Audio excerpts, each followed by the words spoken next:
তো সানডেতে মা আর আমি করেছিলাম আমাদের এই বেড়ার ঘরটার ক্লিনিং। বছরে ২-৩ বার আমরা ডিপ ক্লিনিং করি ঘরটার। তো যেহেতু মা টিচার তো সব দিন সময় পায় না, সানডে করে সময় পায়। তো এই সানডে আমরা ভাবলাম যে ঘরটা ক্লিন করা যাক। এখন অনেকে বলতে পারে যে এই জেনারেশনে এসেও টিনের ঘরে বেড়ার ঘরে থাকো। হ্যাঁ, আমরা থাকি। এটা বলতে আমার কোনো লজ্জা নেই। ফাইন্যান্সিয়ালি এখন আমরা অতটা স্টেবল না, আর এটা আমাদের টিনের ঘরে থাকা নিয়ে অনেকে হাসাহাসিও করে আমি জানি। কিন্তু আমি তাদেরকে এখন কোনো জবাব দিতে চাই না।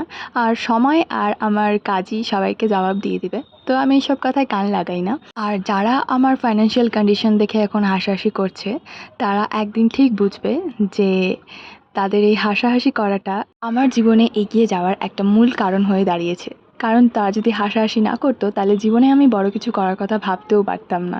আর এই আশা নিয়েই আমি সব সময় সব কাজ করি। তো এই ছোট্ট ঘরটায় আমরা ৪ জন, মা, বাবা, ভাই, আমি আর আমার সাথে আমার ৩ টে ডগি থাকে।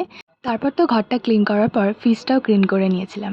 আর এই ফ্রিজটা আমার কাছে অনেকটা দামি। হ্যাঁ, হতে পারে এটা সবার কাছে সামান্য একটা জিনিস, একটা ফ্রিজ মাত্র, কিন্তু আমার কাছে এটা অনেক দামি। কারণ এটা আমি আমার কন্যাশ্রীর টাকা জমিয়ে কিনেছিলাম। স্কুল লাইফে আমি অনেক আমার ইচ্ছা ছিল যে ঠান্ডা জল নিয়ে যাব, বাট জানি না কারা কারা এটা রিলেট করতে পারবে। যাদের বাড়িতে ফ্রিজ ছিল না তারা রিলেট করতে পারবে। তো আমি এটা আমার কন্যাশ্রী টাকা জমিয়ে কিনেছিলাম। আর আমি এটাও জানি এখন কষ্ট করছি ঠিকই, কিন্তু একদিন আমার সব হবে। বাড়ি, গাড়ি, নিজে কামাবো, নিজের সব ইচ্ছে পূরণ করব। তো সেই দিনটার অপেক্ষায় আছি শুধু, সবাইকে জবাব সেই দিনই দেবো। তো আজকের জন্য এতটাই।